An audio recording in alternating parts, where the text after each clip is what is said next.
नमस्कार, पंजाब केसरी टीवी देख रहे हैं आप और मैं हूं कपिल शर्मा। इस समय हम गांव भूसला के जो पुल के पास मौजूद हैं और यहाँ की ये तस्वीरें आपको दिखा रहे हैं। बाढ़ का जो प्रकोप है पंजाब के साथ-साथ हरियाणा के भी कुछ हिस्सों में जो है भारी जो है अपना असर दिखा रहा है। इस क्षेत्र में भी जो ग्रामीण हैं वो काफ़ी नाराज़ हैं। पहली बात तो ग्रामीणों का आरोप है कि प्रशासन ने उनकी सुध नहीं ली। सबसे बड़ा तो इनका ये आरोप है। दूसरी बात जो है, यहाँ जो है पानी जो बहुत फैला हुआ है। मेरे पीछे भी देख सकते हैं पानी ही पानी नज़र आ रहा है और दूसरी तरफ देखें तो वहाँ भी पानी ही पानी नज़र आएगा। स्थानीय ग्रामीण हैं, जानते हैं इनसे। जी, क्या नाम है आपका? मेरा नाम कुलविंदर सिंह है जी। कुलविंदर। कुलविंदर, जो आप कह रहे थे कि प्रशासन ने अभी तक आकर सुध नहीं ली, पुल के ऊपर भी जो है कोई व्यवस्था नहीं, हालाँकि हमने डीएसपी साहब को फ़ोन कर दिया, उन्होंने कहा कि कर्मचारी की नियुक्ति कर दी जाएगी। जो सुरक्षा के दृष्टिगत बात करें, वो भी यहाँ पर दिक्कत आप लोगों ने बताई है। दूसरे बताया कि घग्गर की जो एक व्यवस्था प्रॉपर हो सकती थी, वो नहीं की गई, उसको लेकर क्या कहेंगे आप? जी, पहली बात तो ये कहना चाहूँगा जी, जो ये घग्गर का पुल है ना जी, पहली बात तो इसकी म्याद ही खत्म हो चुकी है जी। ये दोबारा बनने लायक हो रहा है जी। अब ये कभी भी ये बड़ा हादसा हो सकता है जी। और यहाँ पर ये रोड है जी, ये कम से कम 10-15 गाँव को जोड़ता है बागल से चीका से जी। और यहाँ देखो, आप पीछे भी दिखाओगे, ये कितना फैलाव आ रहा है घग्गर का पानी का। और आप देखो, आपके पास यहाँ से दीवार होनी चाहिए थी जी। ये सड़क कभी भी बह सकती है जी। नीचे से क्या पता इसके सुराख हो गए हों और पानी आस-पास गुजर रहा हो। तो यहाँ सुरक्षा का तो कोई इंतजाम है ही नहीं है जी। यहाँ कम से कम भी 2 या 4 पुलिस कर्मियों की ड्यूटी लगानी चाहिए जी, कि वो दिन-रात यहाँ ड्यूटी दें बारी-बारी से। क्योंकि यहाँ देखो, बहुत से परिवार अपनी गाड़ियों में, बच्चे हैं, स्कूल में जा रहे हैं, लोग आ जा रहे हैं खेतों में, किसी का कोई पाँव फिसल गया या कोई हादसा हो गया जी, उसका कौन ज़िम्मेवार होगा जी? जी, जी, क्या जी। पता कोई, आप पीछे से आपने देखा बहुत सारी फैमिलियाँ गाड़ी समेत ही नदियों में, नहरों में बह जाती हैं जी। जी, जी। तो उनका तो कुछ नहीं बचता पीछे। अब प्रशासन के पास सारी चीज़ है जी, मौजूद है, सरकार क्या नहीं कर सकती? सरकार बहुत कुछ कर सकती है जी। पहली बात तो इस पुल को दोबारा बनाने के लिए इसका कोई टेंडर पास किया जाए। और दूसरी बात है, जैसे ये पुल घग्गर है जी, और ये फैला हुआ पानी, आप पीछे दिखा सकते हो कितना पानी फैला हुआ है। जी, इस घग्गर की मिट्टी से ही इसका बांध बनाया जा सकता है जी, दोनों तरफ से, क्योंकि इस घग्गर के अंदर बहुत जगह है घग्गर की। जी, जी। अगर इसका बांध बना दिया जाए इसी की मिट्टी से, तो घग्गर की गहराई भी ज़्यादा हो जाएगी और ये पानी का फैलाव नहीं होगा और आगे पानी स्पीड से निकल जाएगा। तो ये बहुत सारे गाँव हैं, ये बच जाएँगे। अभी देखो, आप मैंगड़ा है, बहुत सारे गाँव हैं, ये डूबे बैठे हैं जी। जी, जी। इनके सिर्फ गाँव में पानी नहीं घुसा, खेत सारे डूब गए, क्योंकि गाँव थोड़े ऊँचाई पे हैं। जी, और जी। जैसे फैलाव आ रहा है पानी का, पीछे पानी, ये गाँव भी डूब जाएँगे जी। जी, क्या कर लेगा जी कोई? पानी के आगे किसी की नहीं चलती जी। जी, जी। तो हमारी तेज़ माँग है कि एक यहाँ सुरक्षा का प्रबंध किया जाए जी। और इसकी ये पुल का दोबारा तैयार किया जाए और इसके बाँध बनाने के लिए कोई ना कोई इसका ग्रांट या सरकार को सुध लेनी चाहिए। हम तो ये तो कहना जो पहले पूर्व में प्रबंधन होना चाहिए, वो प्रबंधन नहीं हो पाया, यही कहना चाह रहे हैं हाँ आप? जी, हाँ जी, बिल्कुल। सरकारों ने सुध ही नहीं ली। देखो, उनको पता था मानसून आने वाला है, बारिश भी होंगी। उससे पहले ही घग्गरों की सफाई करवानी चाहिए थी, नहरों की सफाई करवानी चाहिए थी। और ये सफाई तब कराते हैं जब लोग अपनी फसल लगाने के लिए तैयार होते हैं। उस टाइम में नहरें बंद कर देते हैं, लोग सूखे से मारे जाते हैं। उसके बाद बारिशें शुरू हो जाती हैं और फिर ये पानी से मारे जाते हैं। मतलब किसान की तो दो तरफ़ा मार है जी। पहले सूखे से, फिर पानी से। तो किसान करे तो क्या करे? इसके लिए सबसे ज़्यादा किसे ज़िम्मेदार मानते हैं? इसके सबसे ज़्यादा तो जी प्रशासन, सरकार ही ज़िम्मेवार है। क्योंकि लोगों ने सरकार को बनाया है अपनी सुरक्षा के लिए, कि वो हमारी सुरक्षा करेगी, हमारे जो भी हमारे अधिकार हैं उनको हमें अधिकार देगी। तो अब देखो, सरकार तो आँख मूंदे बैठी है जी। हैं? कोई प्रशासन का कोई आदमी नहीं आता जी। कोई, यहाँ देखो, यहाँ जितने भी प्रशासन के आदमी हैं, सबको पता है यहाँ हाल क्या है। वो घर बैठे देख रहे हैं। आपकी जो न्यूज़ लाइव चल रही है वो आप भी देख रहे होंगे, लेकिन उनके काम पे जूँ नहीं रेंगती है। जी, जी। तो तो कहीं न कहीं अधिकारी जो हैं, उन्हें जो बात सरकार तक पहुँचानी चाहिए, पहले बता देना चाहिए और पूर्व में जो प्रबंधन होने चाहिए, उनकी जो रिपोर्ट्स वो भेजनी चाहिए। बिल्कुल जी। तो सारा प्रबंध सरकार का ही है जी, उनको सब पता है जी। कहाँ क्या हो रहा है, सरकार को सब पता है अभी, किस चीज़ की किस इलाके में ज़रूरत है, वो सब कुछ प्रबंधन कर सकती है। जी। विदेश हैं जी, अमेरिका है, इंग्लैंड है, बड़े-बड़े देश हैं, वो देखो उनका कितना अच्छा प्रबंधन है। जी, जी। वो अपने इंसान को, मैंने सुना है जी, अमेरिका का एक 22 किलोमीटर का समुद्र का किनारा है जी, झील है, उसमें सिर्फ 6 सिक्योरिटी गार्ड हैं जी, और वहाँ आज तक एक भी इंसान की मृत्यु नहीं हुई, कोई डूब के नहीं मरा। जी। और सिर्फ 6 बंदे हैं 22 किलोमीटर का एरिया। तो वो देखो, 22 किलोमीटर एरिया के 6 बंदे संभाल रहे हैं। हमारे यहाँ तो देखो कितनी जनता है, कितनी आर्मी है, कितनी पुलिस है, सब कुछ है जी, लेकिन फिर भी मतलब ये सिर्फ अनदेखी है जी। लोगों को क्या डूबने क्या के माँग करते हैं आप सरकार से? मांग तो ये है जी, एक तो ये जो फ्लड में फसलें मर गई हैं जी, इनका उचित मुआवजा दिया जाए किसानों को। मतलब ये नहीं है कि 5-7 हज़ार रुपया दे दिया किल्ले का, नहीं जी, 80-80 हज़ार रुपया तो ठेका है। उसके ऊपर 20-20 हज़ार रुपया खर्चा हुआ है। जी, जी। वो अपने बच्चे कैसे पालेगा जी? अब बोलते हैं जी, किसान आत्महत्या करते हैं जी, किसान क्या करे?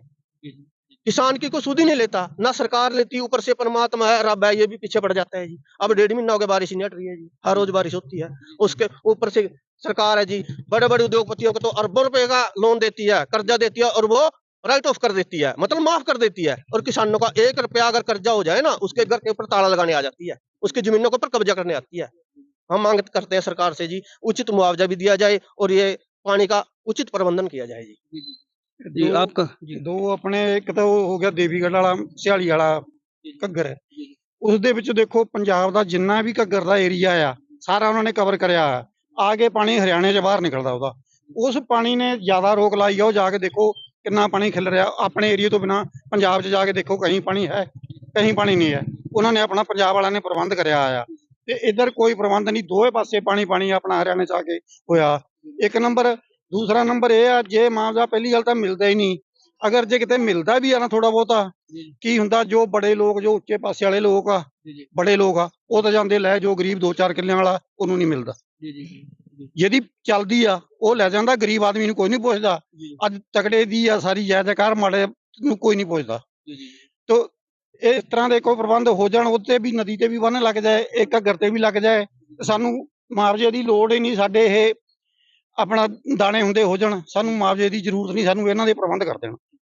आप लोग भी जो रेगुलर अपनी मांग है जो देखिए अभी इस समय बाढ़ की स्थिति है तो सबको याद है सबको दिख रहा है लेकिन जब रूटीन डेज होते हैं तब भी आप लोग अपनी मांग जो है प्रशासन तक पहुंचाएं क्योंकि रूटीन डेज में जब हमें पता है कि ये आफत आ सकती है तो हमें भी वो आवाज बुलंद करते रहना चाहिए इकट्ठे जिस तरह से अब हुए हैं आप उस समय भी आपको इकट्ठे होकर बात रखनी चाहिए। बाबू जी बात यह ना कोई सुनाई तो हुंदी नहीं जाने का तो फिर बनता जे तो गए आ तो उन्होंने अगे सुनाई होए तो कट्ठे होके बंदे 10-20 चल गए जब 5-4 बारी गए सुनाई नहीं हुई अपने आराम चुप करके घरे बैठ जाते जाने का क्या फायदा जाने का फायदा होए तो फिर तो बंदे जान भी फायदा कोई नहीं है ज्ञान का ये तो आप दे जरिए ही है जे कुछ फायदा हो सके तो अधिकारियों ने दौरा किया कोई अधिकारी ने पूछा आप लोगों से कि किसी ने नहीं पूछा अब तक किसी ने नहीं पूछा भी क्या बन रहा क्या नहीं क्या आपके पास है कुछ खाने को कि नहीं है किसी ने अब तक बात ही नहीं पूछी आप ही यहाँ जो पूरे तक आए हैं इन्हीं की बात पूछी है और कोई नहीं आया। जी आपका क्या नाम है? करमजीत शर्मा जी। करमजीत शर्मा। करमजीत जो आप भी युवा हैं इनकी जो एक उम्र है लगभग 50 के आसपास होगी तो जो ये कुछ लोग बता रहे हैं कि 40 वर्षों से ऐसी मार झेलते आ रहे हैं उससे पहले भी शायद ये चलती रही होगी तो जो इसका स्थायी समाधान है उसकी मांग को लेकर आप लोग क्यों एक जो है एकजुट होकर अभियान नहीं चलाते ऐसा? देखो जी हम तो इकट्ठे होकर यही कहेंगे सरकार से जी भी हमारी आकर के सुध ली जाए और जो हमारे आसपास के जो भी जितने भी गांव ये फंसे हुए जल के अंदर इनकी सुरक्षा के लिए व्यवस्था की जाए और इनको सुरक्षित निकाला जाए वहां से और हमारे जो ये पानी की जो निकासी है इसका समाधान किया जाए और इनकी जो फसलें खराब होने लग रही है इनका मुआवजा दिया जाए और प्रशासन आकर के यहाँ पर देखे क्यों गाड़ियों में आ जाते हैं वो आकर के देखते हैं वो चले जाते हैं अगर रोकते तो रुकते भी नहीं है वो फिर आगे जाते हैं पीछे जाते हैं फिर देखते हैं हंसने लग जाते हैं तो देखो ये तो चलेगा नहीं ना सही तो उन्होंने देखना चाहिए कि भी जो मारकंडे का जो पुल है ये मतलब सब धंसने वाला है क्या किसी टाइम भी हादसा हो सकता है यहाँ पे अगर बड़ा हादसा हो जाएगा फिर यहाँ पे सारा प्रशासन आ जाएगा क्या उससे पहले भी आ सकते हैं वो देख सकते हैं आकर के है ना क्योंकि ये सब टूटे हुए हैं जलमग्न हो चुका है हादसा हो सकता है जैसे भाई ने बताया कि यहाँ पे हादसा हो सकता है हम तो ये कहते हैं सरकार से कि हमारी सरकार सुने और हमारे लिए उचित व्यवस्था करे और हमारा समाधान निकाल ले।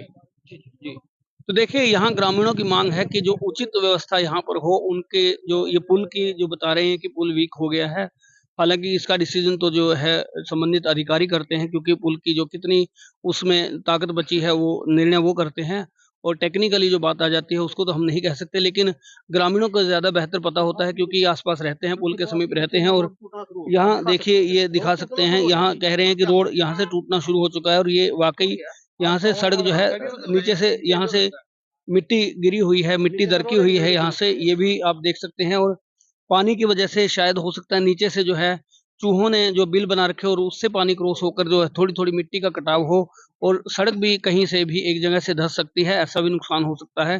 तो कुल मिलाकर जो ग्रामीणों की मांग है सबसे बड़ी मांग तो यह है कि घग्गर के अंदर की सफाई हो और इसके दोनों किनारे जो हैं इस तरीके से मजबूत बनाए जाएं ताकि आने वाले समय में इस तरह की दिक्कत जो है किसी को ना हो और भी जो है ग्रामीणों ने कई तरह के समाधान दिए हैं हालांकि अधिकारियों द्वारा दौरे तो किए जा रहे हैं लेकिन इस तरफ क्यों नहीं किया या क्यों ग्रामीणों से बात नहीं हो पाई ये नहीं कहा जा सकता लेकिन कुल मिलाकर जो ग्रामीणों की मांग है, इस पर प्रशासन को ध्यान देना होगा, लोगों की जो है सुनवाई करके उनका समाधान करना होगा और इससे जो है आने वाले समय में ऐसी मुसीबतें और नहीं आएंगी। तो ऐसी और भी खबरें देखने के लिए देखते रहिए पंजाब केसरी टीवी। पंजाब केसरी टीवी के लिए कपिल शर्मा की रिपोर्ट। हमसे जुड़े रहने के लिए हमारे YouTube चैनल को सब्सक्राइब करें और नई वीडियो की नोटिफिकेशन के लिए बेल आइकॉन को दबाएं। अगर आप ये वीडियो Facebook पर देख रहे हैं तो लाइक जरूर करें और ज्यादा से ज्यादा शेयर करें। धन्यवाद।